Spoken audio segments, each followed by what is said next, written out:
In today's episode, we are going to do a very interesting comparison of two awesome integrated bracelet steel sports watches. The Girard Perregaux Laureato versus the IWC Ingenieur. Both watches had their peak times and are now equally suffering from the downturn of the watch market. But suffering with a weak market means these two pieces can be bought now for amazing deals, and since I am convinced that both watches are fantastic, this video should give some important buying advice. I purchased both watches for the exact retail price from the authorized dealers. The Girard Perregaux for $13,300 back in 2021 and the IWC Ingenieur for $11,900 in 2024. At the time, back in 2021, the Laureato was quite a hype watch and I waited for around 2 months for it. The Ingenieur came after a lot longer waiting time of nearly 1 year. New and unworn pieces of the GP can now be bought for around $9,800, so a discount to the current retail price of $14,300 by 31%, whereas the IWC Ingenieur sells new and unworn now in the market for around $10,500, so a discount of around 12% only. Comparing the economics right now, the IWC is the stronger watch, also due to its much longer wait time and still quite fresh release. For the Girard Perregaux, the bottom is pretty much reached and I think it can't drop much lower since you get a high horology quality watch and there are not many alternatives in that price category. So for the value for money, a purchase secondhand from Chrono24 will make more sense for the Girard Perregaux, whereas from the boutique at retail price, the IWC Ingenieur Aqua will be the winner. We will start now with the full unboxing experience of both watches in a versus style, and we will compare everything from box to tags. You can see the Girard Perregaux comes in a much larger box compared to the very compact box of the IWC Ingenieur. This is a bit the trend nowadays to downsize everything around the packaging and usually quite convenient to transport or store everything. Both boxes have a flap at the front for ease of opening and a lower compartment storing the documents to the watches containing user and warranty manual and the warranty cards.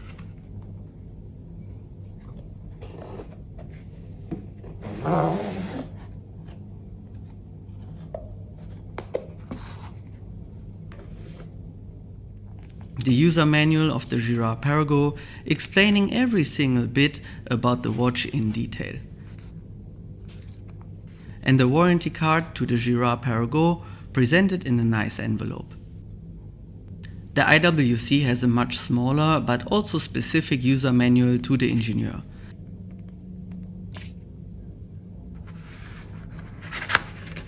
A cleaning cloth that comes with the watch and a warranty card. Both watches come with great warranties.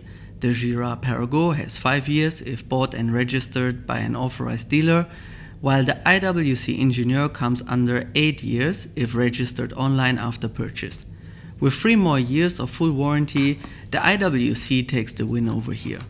After removing the cardboard boxes, you can see the huge size difference of the massive wooden box of the GP versus the leather pouch of the IWC. The Ingenieur definitely has the more modern packaging over here with a useful high quality leather travel pouch. The leather is very thick and feels amazing. You can fully remove the closure to still see it as a presentation box. The massive GP box opens via a pusher at the front and opens 180 degrees. By that you can use the top part of the box as a nice storage tray for your wallet, phone, key or other things. The GP box is probably the most luxurious watch box I have. The design is super nice and reminds me of the design language of the 70s, like a clean upper class home. Since the Laureato was first released in 1975, this box design matches the watch very well. The functionality is great and everything feels top-notch quality, like the engraved GP logo on the top. I would say it can go hand in hand with a Patek Philippe box, just in a more 70s style.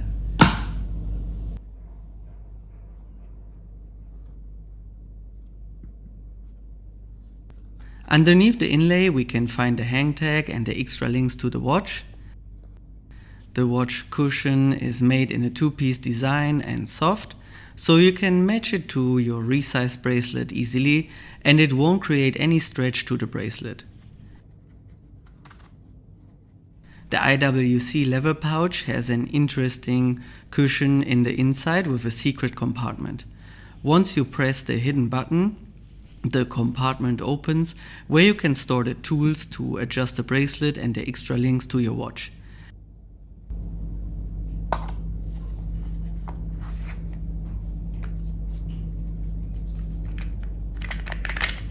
Quite genius, but unfortunately by that the watch pillow is a lot harder than it could be. With two links removed, the watch sits firm on the pillow, and in case you would require to remove three links, the cushion will create too much stress to the bracelet if you want to close it. So which packaging do I prefer? Both have their own advantages, so I would give it a draw over here. Maybe for a collector the minimalistic packaging of the IWC is better, but if the GP is your grail and only watch, you want the luxury box to it. With the unboxing out of the way, let's compare the two watches. First, we set both of them to the same time and date. Both watches come with a screw down crown. First step, we unscrew the crown, bring the hands out of the danger zone, set the date in the first position of the crown, and set the time in the second position of the crown. Afterwards we screw the crown back in and the watch is ready to go. Both watches hang once you pull out the crown into the second position for precise time setting. Winding the watches is easy for both of them, as both of them have a good sized crown and the crown is also pretty grippy, but the GP catches energy a lot faster and starts to run after just a few rotations of the crown. I usually like this more since you create less stress to the movement, just a few turns, put the watch on your wrist and let it catch energy from your normal movements.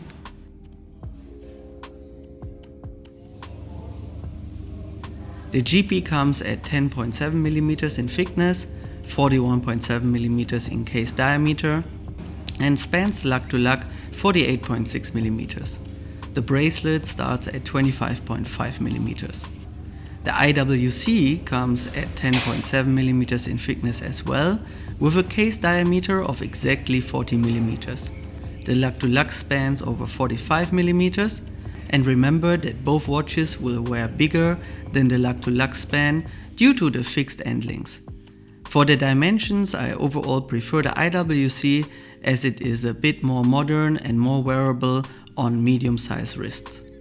Both watches are available with a variety of dial colors, but for me, both are with the blue dial. For both models, the blue or aqua dial is the most sought after, since the combination of blue to a full stainless steel watch usually looks the best and most sporty. The GP features a Clou de Paris pattern, applied hour indices, applied GP logo, and a stepped minute track. Hands and indices are filled with lume. The big date with beautiful text font and matching background is one of my personal highlights of this watch. The Ingenieur with its aqua dial has a very interesting color that can vary from petrol over dark blue to black depending on the angle and light. The hour markers are applied as well and logos are printed. Also, this watch has markers and hands filled with lume and a step minute track around the dial. The date is framed, but much smaller compared to the GP, with an also matching text font to the 70s and the original Ingenieur. The date wheel is color matched. Comparing both the dials, I must give them a draw. The GP feels more classy and high horology inspired, competing with a Royal Oak and Nautilus, while the IWC has a more contemporary touch to it with the more interesting dial color. Both dials are finished to higher standards.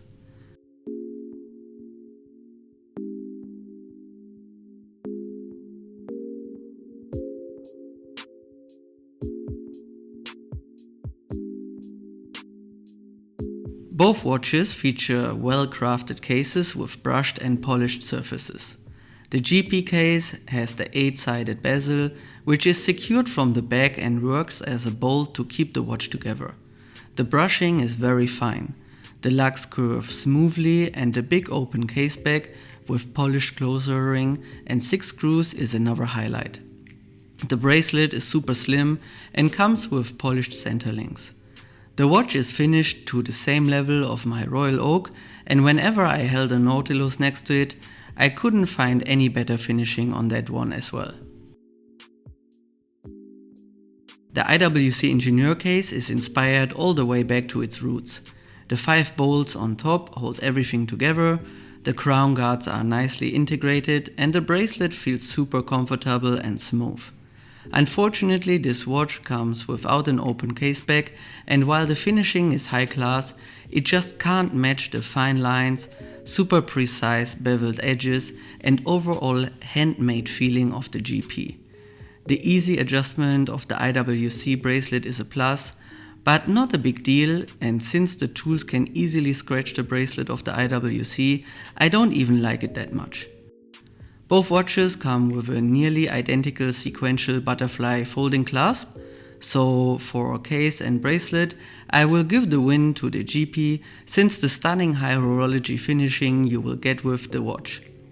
And let me repeat, as I expect quite some comments to it, the quick adjustment of the IWC is nice, but you must be so careful with the tools to not scratch it that I usually avoid doing it.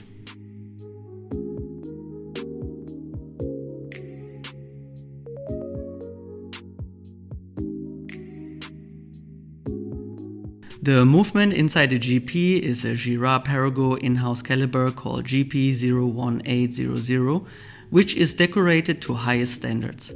The main plate is adorned with circular graining, beveling, mirror polishing, satin finish, snailing, runway finish and various engravings. Especially the GP Eagle is like so cool in my view.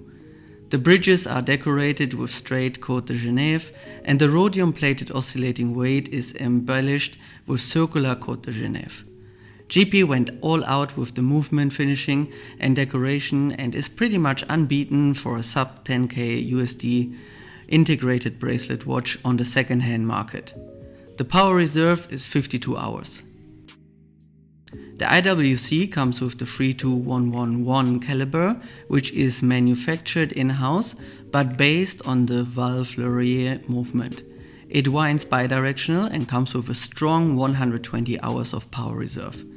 The finishing is done with Côte de Genève and overall the movement is very nice, robust and reliable with, as said, a strong power reserve.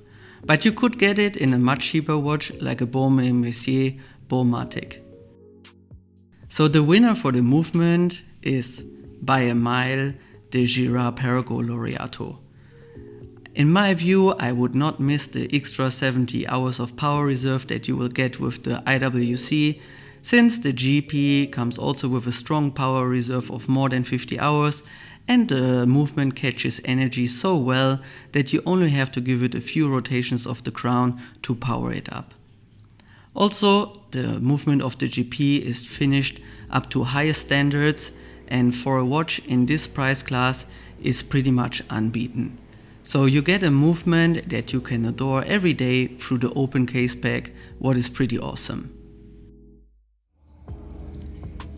Now let's put them both on the wrist side by side. Both watches feature a sequential folding clasp, but you can manage to do it with one hand. Just remember the sequence to avoid unnecessary scratches.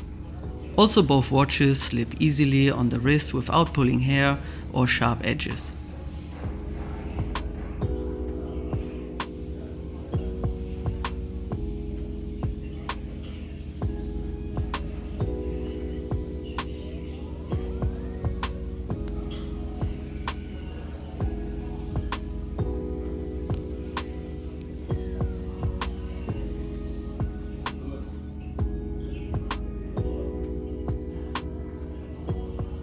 And here they are both side by side. Any of them will slip easily under a shirt, hugs the wrist nice and comfortable and makes a statement on the wrist. My preference with a smidgen on the wearability is the IWC, since the lug-to-lug width of 45mm fits better to my 6.5 inch wrist. And with that, we are at the end of the review. Do let me know your thoughts in the comments down below. Which one is your favorite and which one would you buy with your own money? Or is there any other integrated steel sports watch you would buy for a price of around $10,000 US? Thank you for watching and see you in the next one. Bye bye.